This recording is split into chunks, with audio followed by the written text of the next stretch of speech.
welcome to another episode of Moonbreaker.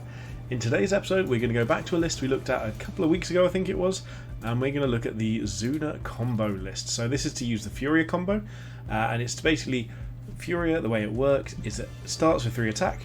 Every turn you don't attack, you gain 3 attack for the next attack only, and that does stack, so it just keeps going and going and going, and eventually you use Fate Twist to Tantan, put 1 trigger onto Furia, and when she does attack it's guaranteed to hit, so the aim is to one-shot the enemy captain.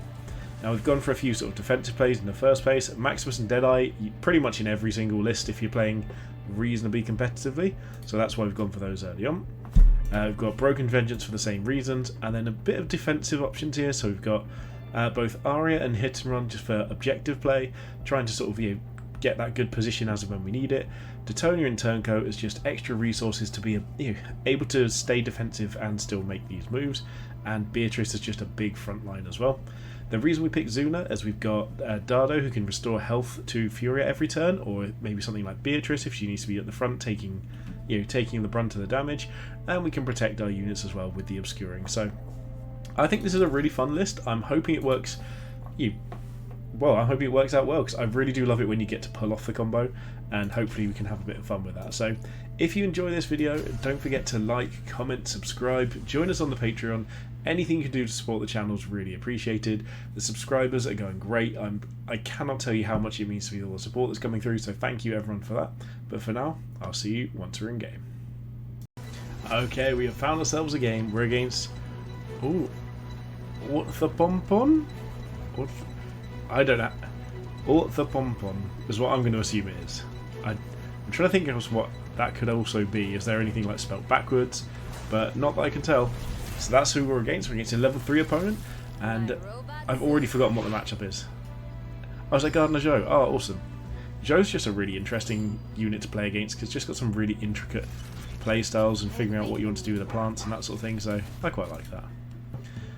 I still really like that we end up with 3 Cinder early on with Xuna because of Toltecan, so it's just really nice for if you want a high Cinder strategy. You've got 2 options, both her and Astra can do that sort of thing as well. So for now, I think we're just going to try and position defensively. So move that over here. It's over here.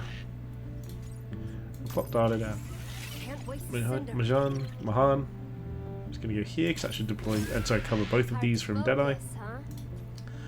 And to be honest, here I'm not sure what we go for, but it's probably just Maximus and Deadeye. Although, so next time we get 2, yeah, I'm going to go Max and Deadeye, and I'm going to pop them just as safe as I can actually. Let's see if we still got it. So let's pop Maximus all the way back here, because Maximus can pop out and do good work, so he can get a good amount of movement out of this. And this should give us a reasonable amount of pressure onto the objective. They're going to be able to deploy fairly safely, but we're going to be able to sort of start making moves towards it. We may not necessarily be able to hit anything, but a Broken Vengeance isn't something we want to hit. Okay, so if they're not going towards it with that, it's only Broken Vengeance, we might just take a couple of pot shots here and there and see what we can get. Maximus might just be staying safe this time. That, however, I'm not sure I agree with, because I will absolutely shoot that explodey pile if it comes to it. If that's what makes the difference between us getting a good bit of damage out, I will try my luck at hitting that every single time, because I can potentially move Maximus over here, move the field, get the shots off. I think that's what I'm going to do. So we're going to move over here. Say what you mean. We'll Ozos onto Maximus, which puts it at 33. We're then going to deploy Majan, whatever it is, over here, because that's where we're going to send Toltecan as well. Right there. We'll go for these shots onto this, and pop down here to poke on here so the Broken Vengeance can't hit us back. This should be 4 damage. There we go, perfect. I'm going to pop Toltecan into here just to defend this objective. And to be completely honest, I think we probably actually just want to Dardo. Oh, we can't. We don't have line of sight. So I guess we just leave that there, and then Maximus can move to back in here. This feels fairly safe. I'm gonna save our Cinder leadership, because I'm actually gonna try and go for Furia as early as possible this time. So again, this is fine because if they hit this, okay, this is, both of these are okay. They're probably going to go for this. They shouldn't be able to get a good line of sight with Broken Vengeance, and in theory we should then be able to just heal up from here using Dardo. That is reasonably safe, but I think we've got enough damage onto that, so we should be able to push it through. They could find something like a defense dome or something like that. They don't have the leadership for it though. So Torian would work here to protect Deadeye. Other than that though, we've actually just got lethal here combined with other things. So this might be the way to go. Depending on what they put near Toltecan, I could even just consider running around and hitting Broken Vengeance and just killing it that way. Okay, so Torian is there. What's the range on Torian's ability here? They're out of range of Torian. Okay, so we're going to really make the most of this here, and we're going to just basically use Toltecan to take out Broken Vengeance, and we're going to use Maximus and Deadeye to take out their Deadeye. We want to be doing this as soon as possible, and I think this is the best way to do so. Because this should be... yeah, so this is an easy lethal for us. They're not really protecting anything, so we're just going to take this option. It doesn't give us any reason not to. We're then going to pop our Maximus down here. And to be honest, I think, given that we're safer on this versus compared to them, we're going to take the additional Cinder. We're going to move down here first. We're going to pop Dardo here. Take care of the crew. And we want to try and get good lines of sight, so let's stay a good distance away. Ozo's ourselves. We'll just take that shot. And then we're going to play Furia. And Furia is going to be our please keep this safe target. And for that reason, we don't need the lack of visibility over there. So they can't get to us that direction, so I am going to place it down, but just over here. And protect Deadeye as much as possible. There we go. So Furia is now the game plan. We're going to try and tick her up for as long as possible until she becomes basically unkillable. They can come over here and take Toltecan out, that's fine. We always knew that was going to be the likely outcome, but we're just going to not worry about this basically. Don't do it. Don't deploy there. You're going to hurt your things. Orthopompon. I still can't figure... Orthopompon is what I'm going to have to go with. I can't figure out another option. Interesting in this, nobody scored any points yet, so it does look like it's going to be a captain kill race. But if we can work out ways to just basically get Furia safe for the rest of the game, this could work out really well for us. We could have even maybe just gone for healing this, but I think Deadeye needed the heal, didn't she? Okay, so there's Beatrice, so that incentivizes us to just run backwards basically a bit. Use Deadeye and Maximus to kill the plant. Saria, interesting. So they're going to use that to basically defend a bit. I could actually see maybe just trying to poke down Saria here. And we're going to want to move back onto the objective in that case. We just want to move away from this now. So to be honest, Deadeye might even be the right choice. Not Deadeye. Hit and Run and Aria could be our choices at this point in time. So I think this is the hit we want to go for. We're going to just start moving backwards because they've only got the one real range unit. So Furia's perfectly fine back here. We're going to move over this direction to try and get closer into getting to Torian Toltecan next turn. So this does put us in range of the plant, but that's fine. I'm just going to move back here. Beatrice can only move that far, so go up to here should keep us safe. And to be honest, I think Maximus needs to kind of be an inconvenience more than anything here. So let's just stop one of their plants converting. And we're just going to go in slightly further away over here. Because that's going to be... they have to go all the way around here if they want to stop us. And what we'll deploy is... do you know what? Turncoat could be great here. They haven't got any ranged units, so let's just Turncoat there. Like Majan over there. Right there. Dardo onto Furia, because that's the only thing he needs healing. Might as well use this ourselves. Pass the turn, tick up that damage again. So obviously now we need to start working towards... Yeah, so this way they might be able to get both, but I don't think they can. So I think they're only going to get one unit in here. Yeah, so they're going to be blocked out of getting both, which is fine. We can alternate our healing both directions here. And that just puts them close, but not quite where they need to be. I think the combo might have a chance of being the win con here. Turncoat's going to be really powerful, especially if we can take that Torian away, because they need to deploy enough things that can kill Turncoat. Otherwise we're just going to walk over here and take Torian. We can shoot our own Toltecan to move out the way, or we can just shoot this, but if we shoot Toltecan... Oh no, because we can't shoot it. We can't target it. So we just have to shoot the plant, but that's fine. We're okay with this. Maximus might die, but it's, in the words of Lord Farquaad, it's a sacrifice I'm willing to make. So that's their Arya. Yeah, that's fine. I think that means that Torian is basically just ours.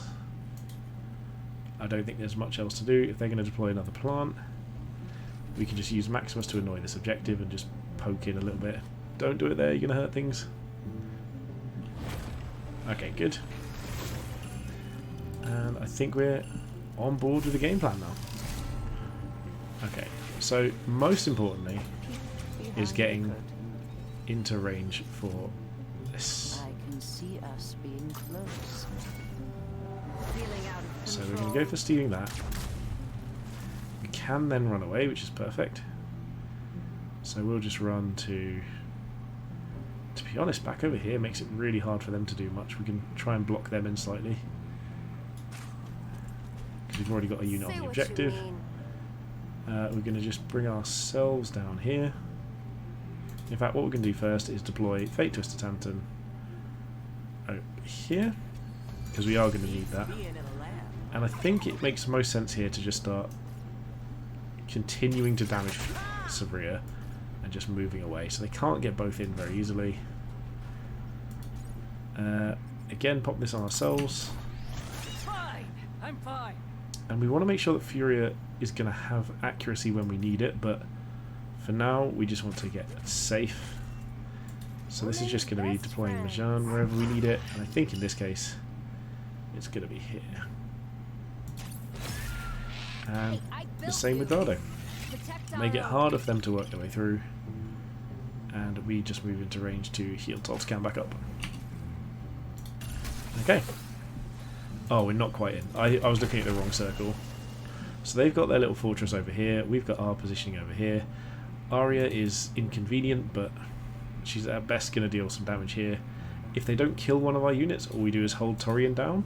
And to be honest, that's absolutely fine. All we need to do is stop it from being relevant. It doesn't matter whether or not we kill it. So that's an interesting part of this, is that I'm happy to continually deploy units just to make sure that things are heading the right direction. It doesn't need to be, you know, we don't need to steal a unit for Turncoat to be worthwhile. Again, they can go over here, but all they can do is waste a bit of time. And I think what we're going to start doing is probably working between Savria and then maybe chipping some damage onto Gardener Joe as of when we can, so that we can work towards this one shot a little bit quicker. And then, to be honest, we probably want to play something along the lines of either like hit and run or Aria to get our own damage in on the back lines. So this is going to be an interesting one. What are they going for here? Because all we need to do is just pick the most inconvenient thing. Okay, so they can trigger that and take some damage, that's fine. They can trigger this for damage as well. That's also fine. And we're going to start having to just chip away at our opponents. So Maximus is probably fairly safe, they've got all their plants up. Bear with me just a second.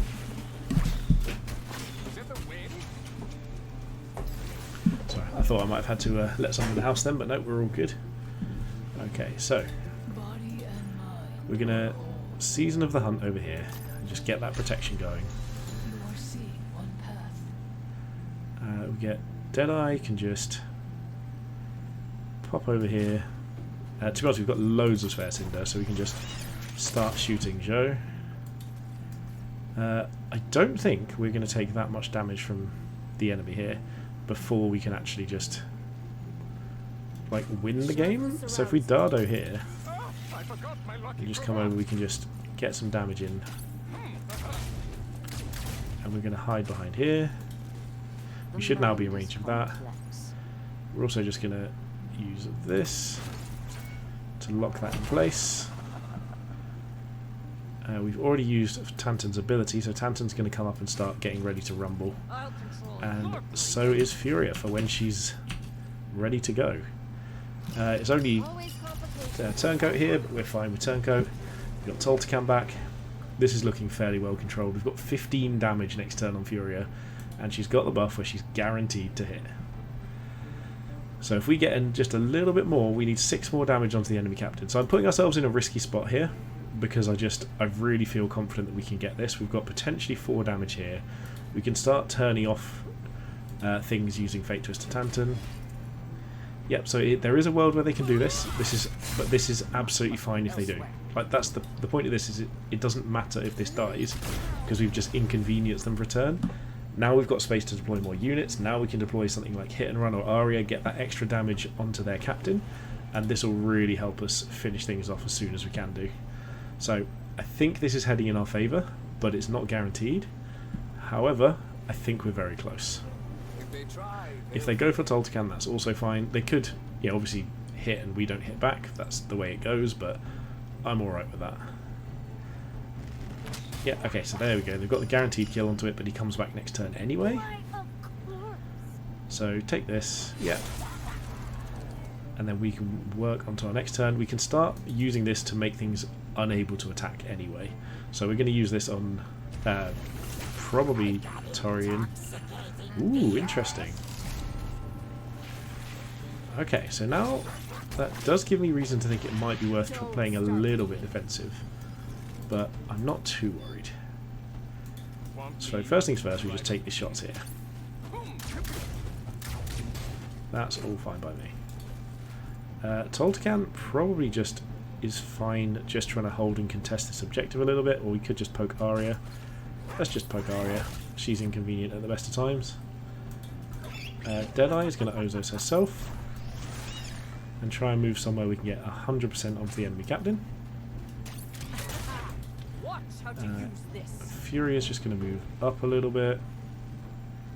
Try and stay a little safe. So this can get there, so we're just going to Season the Hunt that to make it guaranteed miss. Fury just going to move up a little bit to get some angles. Feels like yesterday. Assign Dardo. Can't assign Dardo anywhere useful. So let's just pop Mahan down sort of over here somewhere. Protect things a little bit. And then what we're going to do is, just because we just want to block things in, Hit and Run has more health. So we're actually just going to pop Hit and Run here to make it significantly harder for them to move into position to basically stop Gardner Joe getting anywhere. We might as well just... In fact, no, we want to hold that objective, just in case things go in the points direction. I kind of am fine with them just Dr. Feelbadding and nuking us, because I kind of want to see it. I should have maybe put the defensive thing on us, but... This could actually be lethal for us, by the way. I haven't looked. I haven't checked in the slightest. However, the fact that they're activating over here is great news for us. You know, we're trying to be difficult. This doesn't. This is guaranteed to miss something. This is sort of slightly inconvenient. There's not loads of damage triggers going on here. If they take this attack, they might even help us a little bit. And then we can get the big combo. Yep, go for this. This misses anyway. So they need to attack this turn anyway, because if you don't, that debuff just stays forever. But this is going to be, in theory, our big finish here, because I don't see a world where Gardner Joe can get away from Furia. So we're going to be able to deal 18 damage and just take the enemy captain out. So obviously they protect. That's what we knew that was going to happen. But this is why we're working on things like Deadeye, Maximus, Hit and Run, just to try and make this as hard as possible to keep safe.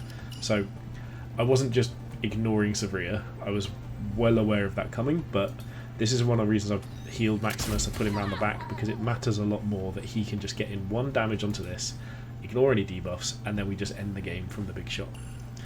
So whether opponent has noticed that's how it works or not is a different matter, but either way, this is quite a good game from them. I think, you know, they're not far off of having it. So this can all die, that's fine. But here we go. We'll take the shots. Go for Furia, the big hit. There we go, combo finish. That was awesome. So basically, yeah, furious damage stacked up and up and up until the point where we just get a guaranteed hit onto the enemy captain. The only thing they could have done is run behind a building so we didn't have line of sight, and we put units down to stop them doing that. So there we have it, our first recent, since the new influx of players, that's the first time we've been able to pull off the combo like for a YouTube video. So really keen to have had that. If you guys enjoyed it, let me know what shells or what lists you have that work with that combo, what you think is the best way for it. And if you've liked this, please don't forget to subscribe. You can join us on Patreon, you can like the video, you can comment, anything you want to do to support the channel. I appreciate every single one of you. But for now, thank you so much for watching, and most importantly, have a good day.